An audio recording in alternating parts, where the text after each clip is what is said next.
السلام علیکم۔ پیٹرولیم مصنوعات کی قیمتوں میں تیسری مرتبہ اضافہ کر دیا گیا اور اب مجموعی طور پر دیکھیں تو ڈیزل تقریباً 120 روپے حکومت اضافہ کر چکی ہے اور 84 روپیز پیٹرول کی قیمتوں میں اضافہ کر چکی ہے۔ پہلی دو مرتبہ جب اضافہ کیا گیا تو میرا اندازہ یہ تھا کہ مجبوری میں ہم آئی ایم ایف کے پروگرام کی وجہ سے، کیونکہ آئی ایم ایف سے ہماری درخواست یہ ہے کہ ہمارا رکا ہوا قرضہ بحال کر دے۔ عمران خان جاتے ہوئے 10 روپے قیمت کم کر گئے تھے۔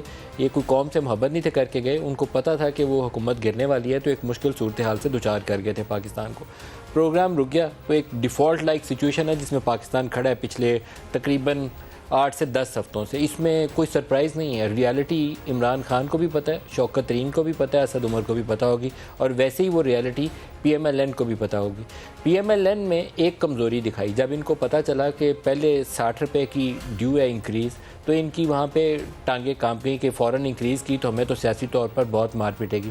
ڈیلے کرتے رہے اس ڈیسیژن کو، ابتدائی طور پر یا شاید 45 روپیز کے قریب انکریز ڈیو تھی، اگر فوراً کر لیتے تو آئی ایم ایف کا پروگرام ریسٹور ہو سکتا تھا، لیکن مسٹیک کی، ڈیلے کیا اس ڈیسیژن کو۔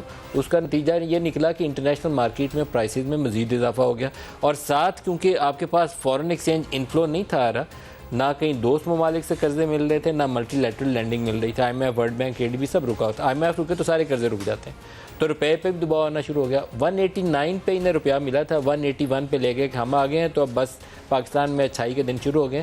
وہ اب آج جو کلوزنگ ہے اس کی 207 روپے 67 پیسہ، 207.67، اور تباہی کا یہ راستہ ہے جس رفتار سے روپیہ ہمارا ڈالر کے مقابلے میں گر رہا ہے۔ اگر ہم اس کو 181 پہ لے لیں، جس کے اوپر یہ اس کو اسٹرینتھن کر کے لے گئے تھے، تو 181 کے اوپر اگر اس کو لے جایا جائے ریورس گیئر میں، جو ایک دم سے کرنا ممکن نہیں ہوگا جب تک بہت زیادہ پاکستان میں ڈالر نہ آ جائیں، برآمدات بڑھ نہ جائے، تو آپ کی جو پیٹرولیم پرائسز میں گزشتہ روز انکریز کی گئی 24 روپے کی، اس کی ضرورت ہی نہیں رہتی، وہ ختم ہو جاتی ہے، کیونکہ 24 روپے انکریز کی اور 27 روپے ہم روپے کی ویلیو ڈالر کے مقابلے میں کھو چکے ہیں۔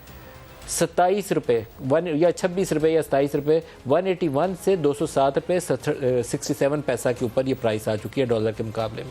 یہ اب کیلکولیشن آسان اس لیے نہیں ہے کہ ڈالر آپ چھاپ نہیں سکتے اور انفلو کہیں سے ہو نہیں رہا۔ جن دوست ممالک سے توقع تھی کہ چائنا سے، سعودی عرب سے، قطر سے، یو اے ای سے ہمیں پیسے بھی مل جائیں گے اور ادھار پہ جو تیل لیتے ہیں اس کی لمٹ بھی بڑھ جائے گی، دونوں چیزیں ابھی تک مٹیریلائز نہیں ہوئی ہیں، ہو جائیں گی، اللہ کرے گا، لیکن صورتحال کا نتیجہ یہ نکلا ہے، اور میں اس کا مخالف ہوں۔ یہ جو تھرڈ انکریز ہے، پہلی دو کا مخالف نہیں تھا، کیونکہ لوگوں میں برداشت کی ایک قوت ہوتی ہے، یہ اس قوت سے زائد ہے۔ ایک طرف روپیہ ڈی ویلیو ہو رہا ہے، اس کی وجہ سے امپورٹڈ انفلیشن آ رہی ہے، اور ساتھ آپ پیٹرولیم مصنوعات کی قیمتوں میں تیسری دفعہ 3 ہفتوں میں اضافہ کر دیا ہے، تو ایک عام جو صارف ہے اس کی تو قوت خرید اس کی ختم ہو گئی، زیرو ہو گئی۔ اس کو 15-20% جب اگلے مہینے انفلیشن ملے گا تو اس کی سیلری ویلری تو فارغ نیوٹرلائز ہو گئی، وہ کھائے گا کہاں سے اور وہ پہننے گا کیا، بچوں کو اسکول کی فیسیں کہاں سے دے گا؟ یہ ایک ریئل کرائسس ہے۔ عمران خان نے آج ایک سٹیٹمنٹ دی ہے اور انہوں نے کہا کہ یہ سری لنکا ٹائپ سچویشن بننے کا خطرہ ہے۔ میرے خیال میں یہ انہیں اس دن بھی اندازہ ہونا چاہیے تھا جب 10 روپے قیمت کم کر رہے تھے۔ یہ 10 روپے عمران خان نے ذاتی جیب سے نہیں تھے دینے۔ جب پچھلے، میں بار بار کئی دفعہ پروگراموں میں تذکرہ کر چکا ہوں کہ ہم نے پچھلے 3 سالوں میں یا 3.5 سالوں میں اتنا قرضہ پاکستان پہ چڑھا دیا ہے جو پاکستان کی استطاعت سے، کیپیسٹی سے بہت زیادہ ہے۔ اتنا تیز رفتار اضافہ پوری ہسٹری میں نہیں ہوا جتنا پی ٹی آئی نے کیا ہے 3.5 سالوں میں، اور اس کے باوجود آپ 10 روپے کم کر رہے ہیں تو آپ نے قرضوں میں اضافہ کرنا ہے۔ کسی نے ذاتی جیب سے نہیں دینا، شہباز شریف نے بھی ذاتی جیب سے نہیں دینا، عمران خان نے بھی نہیں دینا، وصول انہوں نے میرے اور آپ سے کرنا ہے۔ لیکن یہ جو اب کرائسس ہے اس کا انجام کیا ہوگا یہ معلوم نہیں ہے۔ سیاسی طور پر یہ ایک مشکل صورتحال ہے، اور عمران خان نے اتوار کی رات 10 بجے پروٹیسٹ کی کال بھی آج دے دی، ابھی تھوڑی دیر پہلے۔ میں ابھی ان کی سٹیٹمنٹ کوشش کروں گا آ جائے تو چلاؤں گا پروگرام، اور یہ پولیٹیکل اپرچونٹی ہے جس کو وہ کیپٹلائز کرنا چاہیں گے۔ پہلے وہ ایک سازش کے بیانیے پہ کھیل رہے تھے، سازش سازش سازش، میری حکومت امریکہ نے گرا دی۔ اب وہ کہیں گے یہ پیٹرولیم مصنوعات کی وجہ سے ایک اور سازش ہے پاکستان کے خلاف۔ سنیے سری لنکا کے حوالے سے جو انہوں نے مماثلت آج دی ہے اپنی تقریر کے اندر، وہ کیا کہتے ہیں۔ مجھے جب پتہ چلا کہ یہ سازش ہو رہی ہے تو میں نے، جو لوگ یہ روک سکتے تھے سازش، نیوٹرلز، میں نے ان کو سمجھایا کسی قسم کی اس وقت ڈی سٹیبلائزیشن نہ ہونے دیں۔ یہ میں نے کہا، پھر شوکت ترین کو میں نے کہا کہ ان کو ایکسپلین کرو کہ یہاں نیوٹرل رہنے کا ٹائم نہیں ہے۔ جو پاکستان ادھر اس وقت تیزی سے جا رہا ہے جس طرف، مجھے خوف ہے کہ یہ سری لنکا کی طرف جا رہا ہے۔ ہم سب کے سامنے سوویت یونین کی مثال ہے، معاشی طور پہ اتنی کمزور ہوئی کہ وہ ٹوٹ گیا۔ ہمیں وہاں یہ نہ لے جائیں